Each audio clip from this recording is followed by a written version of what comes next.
반갑습니다. 서로 인사 한번 나누실까요? 반갑습니다. 반갑습니다. 네, 함께 해주셔서 감사합니다.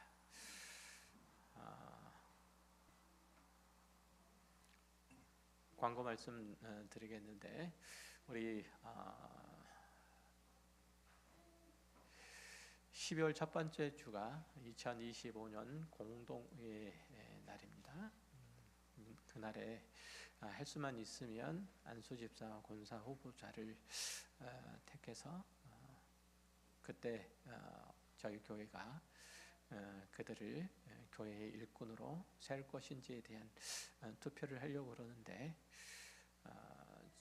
특별히 제가 마음으로 생각하고 교인 우리들도 함께 그 일들을 해주셨으면 좋겠습니다라고 생각하는 분들이 자원하는 마음으로 그 일들을 감당했으면 좋겠습니다. 위에서 기도해 주시고 특별히 저희는 자원하지 않으면 임직하지 않는 걸로 그렇게 합니다. 그래서 권면하고 또 당부의 말씀도 드리지만 그래도 자원하는 마음들이 있어야 되니까 위에서 기도해 주시고 또 격려해 주시고 그러셨으면 좋겠습니다. 공교롭게도 그 두 분 다 안 나오셨는데 이 시간에 없는데 위에서 기도해 주시고 자원하지 않으면 없는 걸로 다음 내년에 또 생각을 해보는 걸로 그렇게 하도록 하겠습니다. 위에서 기도해 주시기 바랍니다. 자, 말씀 함께 나누도록 하겠습니다. 사람은 누구나 다 지금보다 더 나은 자리, 지금보다 더 나은 환경을 꿈꾸죠. 학생은 더 좋은 성적을 바라기를 원하고 직장인은 더 좋은 자리, 더 좋은 대우를 받기를 원해요. 부모로서 더 안정된 가정을 꾸리기를 원하고 자녀들에게 그것을 마련해주고 싶어하죠. 우리 모두는 더 풍족하고 더 여유로운 생활을 할 수 있으면 그렇게 바라요. 신앙에서도 예외가 아니죠. 내가 믿음이 더 좋았으면 좋겠다. 내가 신앙에 좀 더 열심히 있었으면 좋겠다.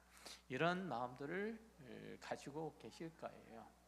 신앙에 내가 더 실제적인 경험들이 있어서 더 뜨거운 마음으로 하나님을 섬기며 교회를 사랑하는 일들을 더 해갔으면 좋겠다라는 생각들을 다 가지고 계실 겁니다. 그런 마음 안 가지고 계신 분들 없으시죠? 다 가지고 계실 거예요. 어떤 분이든지 다 그래요. 그래서 이런 분들 중에서 많은 분들이 또 그렇게 생각하죠. 이 환경만 좀 바뀌면 내가 좀 더 열심히 신앙생활을 할 수 있을 텐데, 이 조건만 조금 개선이 되면 내가 더 기쁨으로 헌신할 수 있을 텐데 라는 생각을 하죠. 경제적으로 좀 여유가 생기면 더 헌신할 수 있을 텐데, 내가 시간이 조금 더 나면 내가 교회에 수고를 다할 텐데라고 생각을 해요. 그런데 하나님께서는 종종 우리가 바꾸고 싶어하는 바로 그 자리에서 우리를 부르셨다는 사실을 우리는 꼭 기억해야만 한다는 거죠. 오늘 본문이 그렇게 얘기를 해요. 직장에서 불편한 인간관계 속에서도, 믿지 않는 가족들과의 관계 속에서도, 경제적인 어려움들 속에서도 하나님께서는 지금 네가 있는 그 자리에서 나를 따르라. 그리스도 예수께서 행하신 모든 가신 그 길들을 걸어가라 라고 말씀하세요. 고린도 교회 성도들도 마찬가지였죠. 예수를 믿고 나서 나는 내 삶이 이제는 완전히 바뀌어야 된다, 완전히 새롭게 되어야 된다 라고 생각을 했었어요. 그래서 심지어는 가정마저도 그렇게 새롭게 바뀌기로 원했죠. 결혼 상태를 바꾸거나 종의 신분을 벗어나거나 유대인들처럼 할례를 받거나 이렇게 하려고 하는 시도들이 끊임없이 있었다는 거죠. 그렇게 시도했던 것은 신앙생활을 하는 데 있어서, 자신이 하나님을 향한 믿음의 고백을 하는 데 있어서 그것이 커다랗게 장애가 된다고 생각했기 때문에 그렇게 시도를 했다는 거죠. 그러나 사도 바울은 단호하게 말해요. 각 사람은 주께서 부르신 그 부르심 그대로 지내라. 신앙은 지금 자리에서 도피해서 새로운 환경들로 나아가는 게 아니라, 그곳으로 도망하는 게 아니라 그 자리에서 자기의 믿음을 고백하는 것이라고 말합니다. 오늘 우리는 하나님께서 우리를 부르신 그 자리, 이 자리가 어떤 의미인지, 그리고 왜 그 자리가 신앙의 현장인지 함께 살펴보려고 해요. 본문은 바울이 고린도 교회 성도들에게 신앙과 현실의 관계를 가르치는 핵심적인 구절이에요. 당시 고린도는 문화적인 혼합, 그리고 도덕적인 혼란, 이것이 심한 도시였고, 교회 안에서도 결혼이나 신분이나 직업 이런 등의 현실적인 문제로 많은 어려움들을 겪었죠. 특히 지난 시간에도 저희들이 확인했던 것처럼 금욕주의자들이 예수를 믿으면 옛 삶엔, 옛 지나간 시절과는 단절하고, 그리고 새로운 삶의 영역들이 열려야 된다. 내가 이전까지 지냈던 것을 다 제거해 버리고 내가 하나님과의 관계에 있어서만 새롭게 해야 된다고 생각해서 이 세상의 질서와 제도를 단호하게 거부하려고 하는 이들이 있었다는 거죠. 구체적인 예를 들자면 고린도 교인들 중에서는 현실 생활을 청산하고 이상적인 종교 생활에 들어가는 것이 매우 가치 있고 의미 있는 일들이라고 생각해서 그 일들을 시도하는 이들이 있었어요. 그래서 결혼 생활을 깬다든지 지금 있는 자리에서 도망해서 어떤 한적한 곳으로 돌아간다든지 하는 이들이 있었다는 거죠. 또 다른 이들은 유대인들처럼 할례를 받아서 스스로를 구분하려고 했고, 또 어떤 이들은 믿지 않는 배우자들을 버리려고 하는, 그 가족을 버리려고 하는 이들도 있었다는 거죠. 그들은 믿지 않는 사람과 결혼 생활을 지속하는 것은 하나님의 자녀로서 합당하지 않다라고 생각을 했어요. 그러니까 바울은 이런 금욕주의자들의 잘못된 현실 의식을 경계하고 성경적으로 바람직한 성도의 생활을 가르치고자 하는 거죠. 특히 고린도전서 7장에서 사도 바울이 말하는 바는 그 어떤 환경도 그리스도인으로서의 거룩을 도모하는데 방해가 되지 않는다라고 얘기를 해요. 여러분이 가지고 있는 어떤 삶의 현장도 내가 그리스도인으로서 하나님의 자녀로서 하나님께 내 일관된 믿음을 드러내고 이 땅 가운데서 주의 거룩하심을 나타내는 일들의 장애가 되지 않는다는 것이죠. 참된 신앙이라고 하는 것은 상황, 환경을 바꾸는 게 아니라 그 속에서 하나님의 뜻을 이루는 것이라고 분명하게 얘기를 하고 있어요. 내가 지금 발을 딛고 있는 곳에서 하나님의 말씀에 순종하는 것, 이게 참된 신앙이다라고 얘기를 하는 거죠. 바울은 먼저 믿지 않는 배우자의 관계를 언급하면서 믿는 자 한 사람 때문에 가정이 거룩하게 된다고 말해요. 내가 믿지 않는 가정 가운데서 나를 부르신 것은 나로 인해서 믿지 않는 나머지 가족의 구성원들이 거룩하게 되게 하시기 위해서 나를 부르신 것이지, 내가 괴로움을 당하고 또 억울한 일들을 겪고 그래서 내가 이를 부득부득 갈면서 내가 그들과 관계를 청산하고 이런 식으로 하나님께서 나를 믿지 않는 가정 가운데서 부르는 게 아니라는 얘기예요. 남편이 믿지 않아도, 아내가 믿지 않아도 믿는 사람으로 인해서 그 가정이 하나님의 은혜 아래에 있다. 이것은 그리스도인의 존재 자체가 하나님께서 세상에 두신 그 복의 통로인 것을 보여주는 내용이에요. 그러니까 하나님께서 믿지 않는 가정에 나를 두신 것은 나로 하여금 그 믿지 않는 가족 구성원 모두에게 하나님의 생명의, 하나님의 구원의, 하나님의 복의 통로가 되게 하시기 위해서 나를 그곳에 두셨다는 거예요. 그래서 내가 그 역할들을 하지 않으면 믿지 않는 가족들은 내가 마땅히 해야 될 일들을 해태함으로 인해서 하나님의 복을, 하나님의 은혜를 누리지 못하게 되는 거예요. 누가 손해죠? 누가 누구에게 죄를 짓는 겁니까? 내가 나머지 가족 구성원에게 죄를 짓는 셈이에요. 그 사람이 내 신앙의 발목을 잡는 게 아니라 내가 그 사람에게 하나님께서 맡겨주신 그 사명을 감당하지 못함으로 말미암아서 오히려 그 사람의 힘든 상황을 만들고 있다는 점이에요. 그러니까 나의 배우자가 예수를 믿지 않기 때문에, 혹은 경제적으로 어려움을 내가 겪고 있기 때문에, 혹은 자녀들이 말썽을 피우고 있기 때문에 내가 그리스도인을 성실히 사는 것을 방해받는다, 이런 생각을 가지고 있는 것은 사실은 마땅하지 않다는 거예요. 내 자녀가 말썽을 피우고 있는데 내가 그럼에도 불구하고 그 자녀를 위해서 기도할 수 있고, 하나님께 아뢰 수 있고, 하나님의 은혜를 구할 수 있고, 하나님께서 그의 생각과 마음을 고치사 하나님의 사람으로 바로 서도록 기도하는 것, 그것을 위해서 하나님께서 나를 먼저 믿게 하셨다는 것을 생각을 해야 되죠. 감사해야 될 일이에요. 하지만 하나님께서 그 모든 것들 속에서 하나님의 영광을 나타내며 우리들에게 복을 허락하시기 위해서 그 모든 상황들을 내셨다는 것을 망각하면 우리는 우리의 현실에 대해서 굉장히 부정적으로 바뀔 수밖에 없죠. 굉장한 부담감으로 올 수밖에 없어요. 하나님께서는 분명히 말씀드리지만 나의 상황과 내 모든 형편을 통해서 그 영광을 나타내시고 그 은혜를 베푸시고자 하심을 우선 생각해야 된다는 거예요.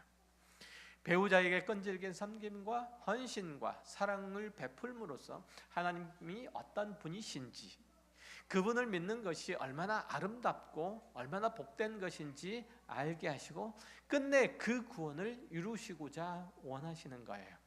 내가 자녀에 대한 기대를 꺾지 아니하고 끝까지 그 자녀를 위해서 애쓰고 수고하는 일들을 더하며, 그렇게 함으로써 나를 지으신 하나님께서 나에 대해서, 나의 자녀에 대해서 얼마나 큰 사랑으로 끈질기게 그를 지키시고 보호하시는지 그로 하여금 알게 하는 것, 이게 내가 부모로서 자녀에게 보여줘야 하는 신앙의 모범이죠. 우리가 물질적인 공핍함 가운데서도 주눅들지 않고 주님께서 주신 적은 것에 기뻐하고 감사함으로써 외적인 풍족함이 반드시 행복하고 만족스러운 삶을 영위하게 해주는 것이 아님을 알리시기를 원하세요. 우리의 외적인 환경의 여유로움이 반드시 더 깊은 신앙으로 우리를 이끄는 것이 아님을 보이시기를 원하시는 거예요. 자녀가 원하는 대학에 못 들어가고 취업을 못해도 그 신앙생활에 장애가 되는 것은 아님을 알리시기를 원하시는 거예요. 그래서 그 모든 힘들고 어려운 환경들도 주시는 거죠. 현재 우리의 상황과 형편, 그것은 부정하고 회피하라 이렇게 해서 주신 게 아니라 그것을 훈련 도구로 삼아서 어떤 상황에도 주를 향한 우리의 신앙을 더욱 성숙하게 하고 주께 순종하는 마음을 굳세게 하시려고 그 모든 환경들을 주시는 거예요. 그래서 우리의 현재 어려움과 그 결핍 그리고 그 고난에 매몰되어 버려서 본능적으로 그것으로부터 우선 벗어나려고 하면 우리는 구태의연한 신앙생활을 할 수밖에 없어요. 하지만 하나님께서는 그 상황에서 하나님을 인정하라 하고 그 상황에서 하나님께 순종하라고 해요. 그 상황에서 하나님께 무릎 꿇으라고 해요. 그 상황에서 하나님의 말씀에 순종하여 우리의 거룩을 도모하라고 그래요. 그래서 그 모든 상황 위에 계시는 하나님을 선포하라고 그래요. 내가 그래서 내 형편 안에서 내 상황 앞에서 내가 그래서 용기 있어야 되는 거예요. 담대해야 되는 거예요. 우리는 종종 나는 누구 때문에 무엇 때문에 이렇게밖에 살 수 없다, 내 형편이 이렇기 때문에 온전한 신앙생활을 할 수 없다라고 핑계를 대죠. 그러나 성경은 그렇게 말하지 않아요. 다윗이 다른 사람의 아내를 범했을 때 하나님은 선지자 나단을 통해서 내가 내게 모든 것을 다 줬는데 그게 부족하더냐 책망하시죠. 다윗의 죄는 그의 소유의 결핍 때문에 생긴 게 아니에요. 하나님께서 주신 것으로 만족하지 못한 그 마음에서 비롯된 거죠. 그래서 다윗이 시편 51편에서 고백한 내용을 살펴보면 그 사실을 충분히 확인할 수 있는 거예요. 거기 4절에 보면 그렇게 돼 있어요. 내가 주께만 범죄하여 주의 목전에 악을 행하였사오니 주께서 말씀하실 때에 의로우시다 하고 주께서 심판하실 때에 순전하시다 하리이다. 다윗이 범죄한 후에 그가 깨달은 게 뭐냐면 그가 하나님의 말씀을 거역하고 하나님의 주권을 침해하고 하나님께서 세우신 가정을 그가 무너뜨렸다는 거예요. 밧세바의 가정을 무너뜨린 것은 하나님께서 주신 그 가정을 무너뜨린 거예요. 그가 자신이 함께하는 그 여인들, 그 아내들에게 만족하지 못하고 또 다른 누군가를 탐했다는 얘기는 하나님의 선하신 주권을 침해했다는 뜻이에요. 그래서 하나님께서 선지자 나단을 통해서 책망하신 내용도 너는 왜 남의 것을 빼앗았느냐? 네가 부족한 것이 있어서 그렇느냐? 만약에 부족하다면 그렇다고 말했다면 내가 지금보다 더 채워줄 건데 왜 네 마음대로 네 소유를 정했느냐라고 하나님께서는 책망하세요. 사람은 호주머니가 비어있지 않아도 다른 사람의 것을 탐낸다는 거죠. 인간의 죄악된 본성에서 나온 것이고 하나님의 자녀임에도 탐욕을 버리지 못한 것은 하나님은 나를 풍족해 하신 분이다, 하나님께서 내게 주신 것만으로 충분하다라고 하는 그 모든 일들에 하나님을 인정하는 것과 하나님께서 주신 것들에 대한 감사가 없기 때문에 그래요. 감사는 나로 하여금 항상 하나님 곁에 머무르게 해요. 여러분이 하나님을 향한 믿음과 그 신앙의 굳건함과 하나님을 향한 기뻐함들이 없다는 것은 무슨 뜻이냐면 그거 첫 번째 원인이 여러분의 삶에 감사가 없기 때문에 그래요. 감사가 없으면 불평하죠. 하나님께 감사가 없다는 것은 하나님께서 이 모든 상황들을 조성하지 않았다는 뜻이에요.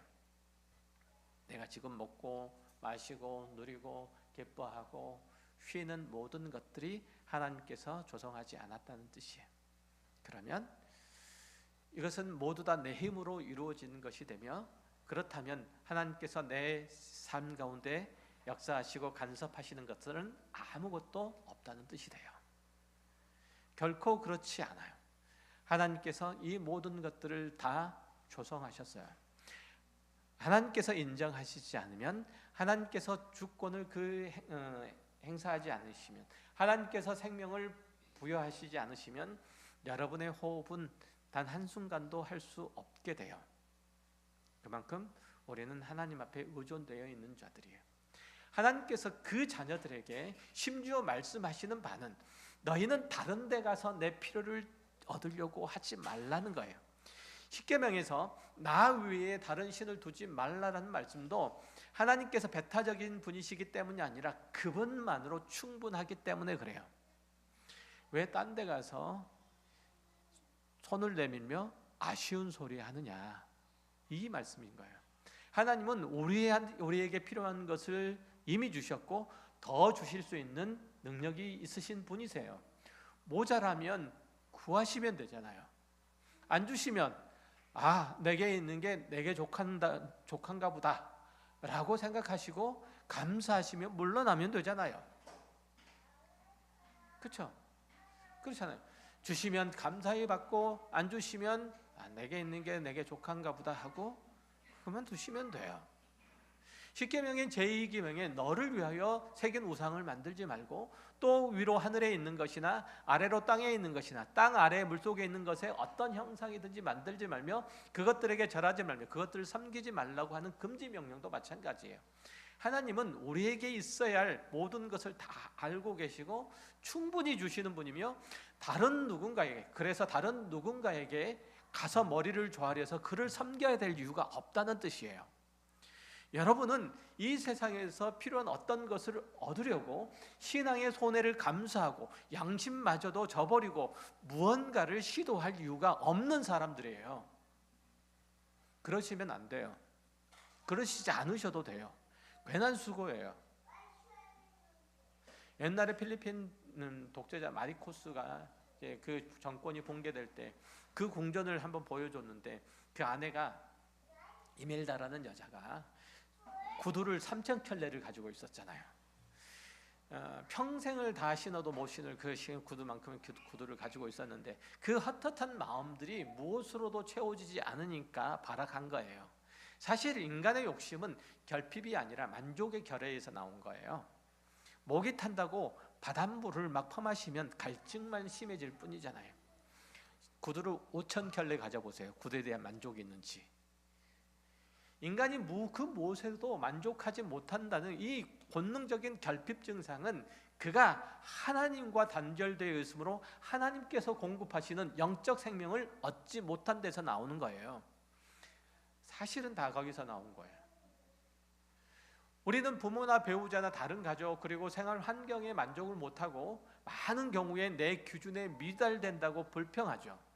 하지만 하나님께서는 항상 우리에게 가장 좋은 것을 주시는 분으로 성경은 묘사해요. 배우자도 가정도 형편도 하나님께서 허락하신 자리라는 거예요.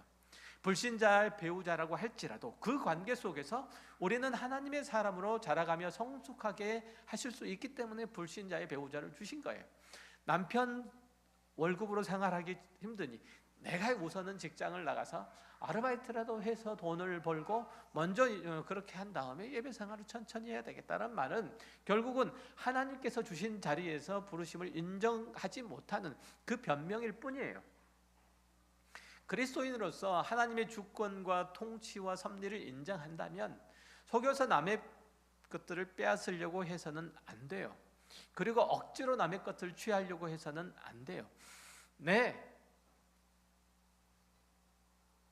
상황과 형편에서 나에게 주어진 어떤 것들 외에 다른 무엇으로 내 스스로를 채우려고 하면 결국은 내 욕심을 부릴 수밖에 없게 돼요. 그러면 결국은 신앙의 자리를 내려놓고 그것을 향해서 가야 한단 말이죠.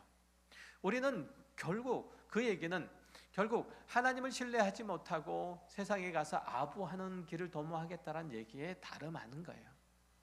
우리가 살아가면서 우리가 다른 사람에게 불평을 하거나 화를 내는 경우도 한번 살펴보세요. 내 마음에 들지 않기 때문에 내가 원하는 행동을 하지 않기 때문에 나를 인정하지 않기 때문에 대부분 상대방에게 불평하고 원망하고 화를 낼 거예요. 그런데 그 모든 판단, 그 이해는 어디서 나온 거냐면 자기 중심의 사고에서 나온 거예요. 하나님께서 내게 주신 가장 좋은 사람들, 가장 멋진 환경들, 부족함이 없는 조건임을 믿음으로 소용하지 않기 때문에 나오는 거죠. 엄마가 자녀에게 넌 웬 맨날 그 모양이냐 이렇게 짜증을 내는 것도, 자녀가 아버지에게 아빠는 왜 내가 하는 것마다 못마땅하게 생각해? 라고 말하는 것들이 결국은 하나님께서 우리에게 조성하신 환경이 마음에 들지 않는다는 얘기예요. 성도가 그의 모든 상황과 조건에서 감사하는 것과 그의 모든 일들에 불평하는 것은 결국은 하나님께 대한 것이라는 것, 그 절대 잊으시면 안 돼요. 하나님께서는 악인과 선인에게 빛과 햇빛과 비를 고루 내리신 분이라고 성경은 묘사하잖아요. 이 말씀은 모든 사람을 동일하게 취급하신다는 뜻이 아니라 그만큼 넉넉하고 풍성한 분이신데 그 자녀인 우리에게 필요한 것을 충분히 채우지 않겠느냐는 얘기예요. 선인과 악인에게, 선인에게 그 은혜를, 그 사랑을 풍성하게 부으셔도 그래도 남아서 악인에게 풍성하게 부으셔도 더 남는다는 말씀이에요. 그런 의미에서 선인과 악인에게 고루 주신다는 뜻이에요. 그래서 범사에 감사라는 말씀은 우리 삶에서 일어나는 모든 일들과 우리 환경에서 주어진 것들 중에서 하나님의 주권에서, 선하신 주권에서 벗어나거나 통제가 되지 않는 나쁜 것들은 없다는 거예요. 하나님은 그 사랑하는 자녀에게 항상 좋은 것을 주시는 분이라는 거예요. 성경에서 하나님의 성품에 대한 이런 사례나 비유 등 굉장히 많아요. 누가복음 18장에 보면 불의한 재판관에 관한 비유가 그 예예요. 그 재판관은 하나님을 두려워하지 않고 사람들을 무시하는 재판관이었지만 한 과부가 그에게 와서 억울한 상황을 끈질기게 설명하고 도움을 요청하자 결국은 귀찮아서 그녀의 사정을 해결해 줄 수밖에 없었다는 그 얘기예요. 그리고 예수님께서 덧붙이신 말씀이 뭐냐면 하늘 아버지께서 땅에 있는 택하신 자녀들의 형편을 살피지 아니하시겠느냐 이렇게 말씀하세요. 하물며 불의한 재판장도 그러한데 하늘에 계신 하나님은 불의한 분이시냐는 얘기죠. 하나님은 우리가 그분을 찾다가 찾아가서 부르시기 전에 먼저 찾아오신 분이세요. 우리의 형편을 그 앞에 아르기 전에 다 알고 계시는 분이세요. 우리에게 가장 좋은 곳으로 만족해 하시는 분이세요. 성도의 믿음은 하나님께서 우리에게 이렇게 해주셨다라고 하는 건너들은 이야기를 부러워함으로써 확인되는 게 아니라 당신의 형상을 따라 지으시고 비록 범죄하고 타락했지만 결국 그럼에도 불구하고 포기하지 아니하시고 그 아들을 보내시어서 구원하시고 지금도 임마누엘의 성령으로 함께 하시며 역사하시는 이를 인격적으로 신뢰하는 행위, 그게 바로 성도의 믿음이에요. 어떤 상황 속에서도 하나님은 우리를 떠나지 아니하세요. 우리에게 주신 삶의 형편에서 우리의 신앙의 인생길에서 어떤 일들이 닥친다 할지라도 전혀 염려할 필요가 없다는 거예요. 절대 잊으시면 안 돼요.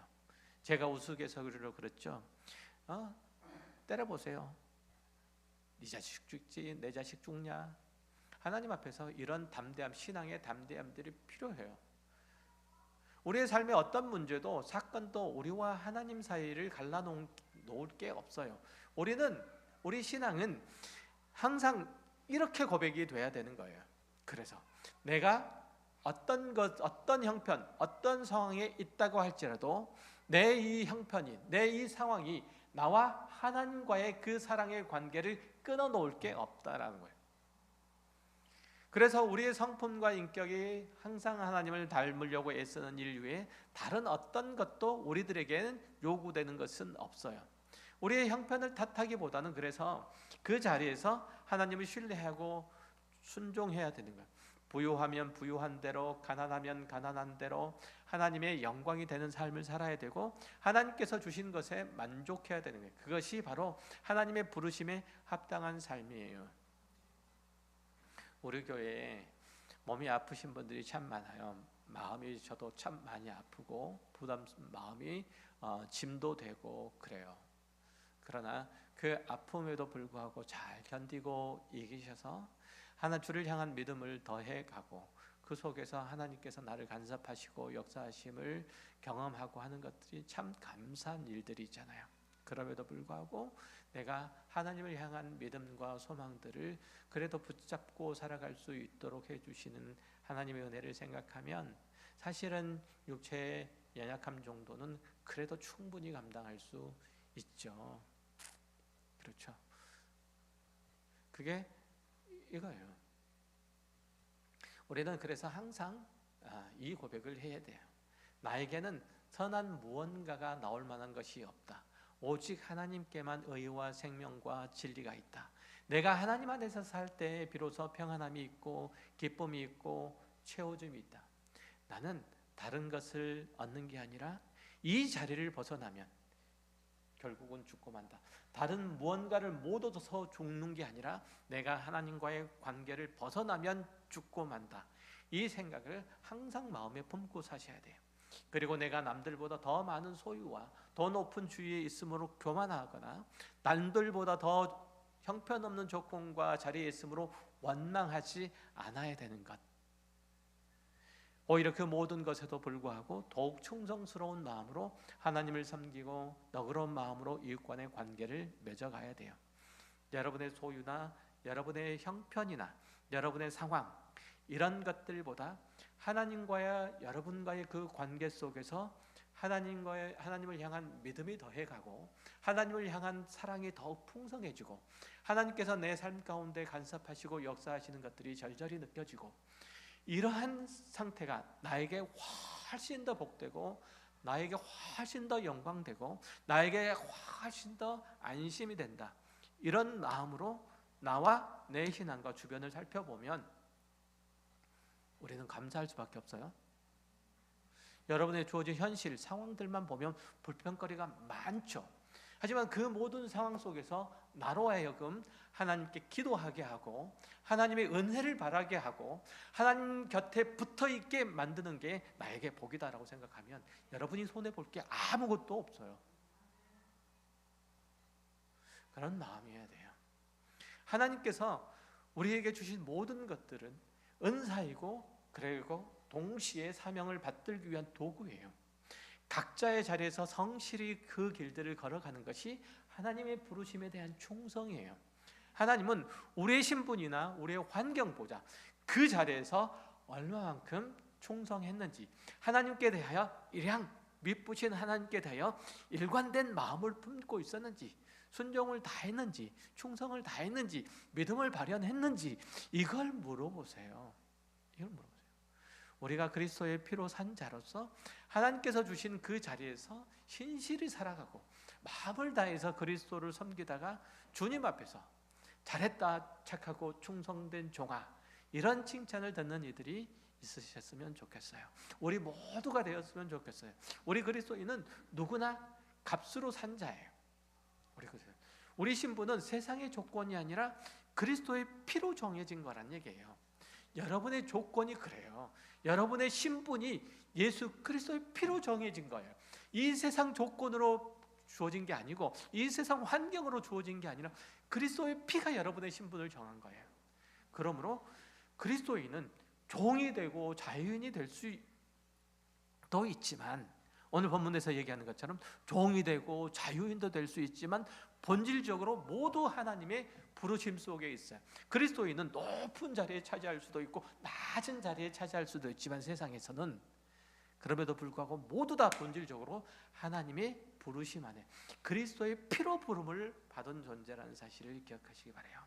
오늘 본문 24절에서도 사도 바울은 이렇게 말이죠. 형제들아, 각 사람은 어떤 부르심을 받았다는지 그 부르심 그대로 하나님과 함께 가라. 이 말씀을 가슴에 잘 아로새기시기 바라요. 기독교 신앙은 우리의 환경을 바꾸는 유형한 도구가 아니라 그 모든 환경 속에서 하나님과 함께 가는 것으로 자라는 생명인 것입니다. 기도하겠습니다. 하나님 아버지, 감사합니다. 우리들에게 주어진 모든 삶의 여건과 환경들은 우리로 하여금 헤어나지 못하는 그 괴로움과 질곡 속에 머무르라 라고 주신 것이 아니라 그 모든 것에도 불구하고 기뻐하고 감사하고 하나님을 향한 사랑과 충성을 다하라고 주신 환경입니다. 하나님, 그 주신 모든 것들을 통해서 하나님을 기뻐하며 자랑하는 신실한 하나님의 자녀들 되게 하여 주옵시고, 하나님, 저희들이 바라고 구하는 것이지만 하나님께서 주시지 않는 것, 하나님께서 응답하시 아니하심으로 그래도 그리하지 아니하실지라도 저희들이 늘 감사와 찬송을 하나님께 올리며 하나님의 선하신 주권 가운데 의지해 오직 하나님을 향한 충성과 믿음의 내용들을 더해가는 가까운 교회 온 성도들 되게 하여 주옵소서.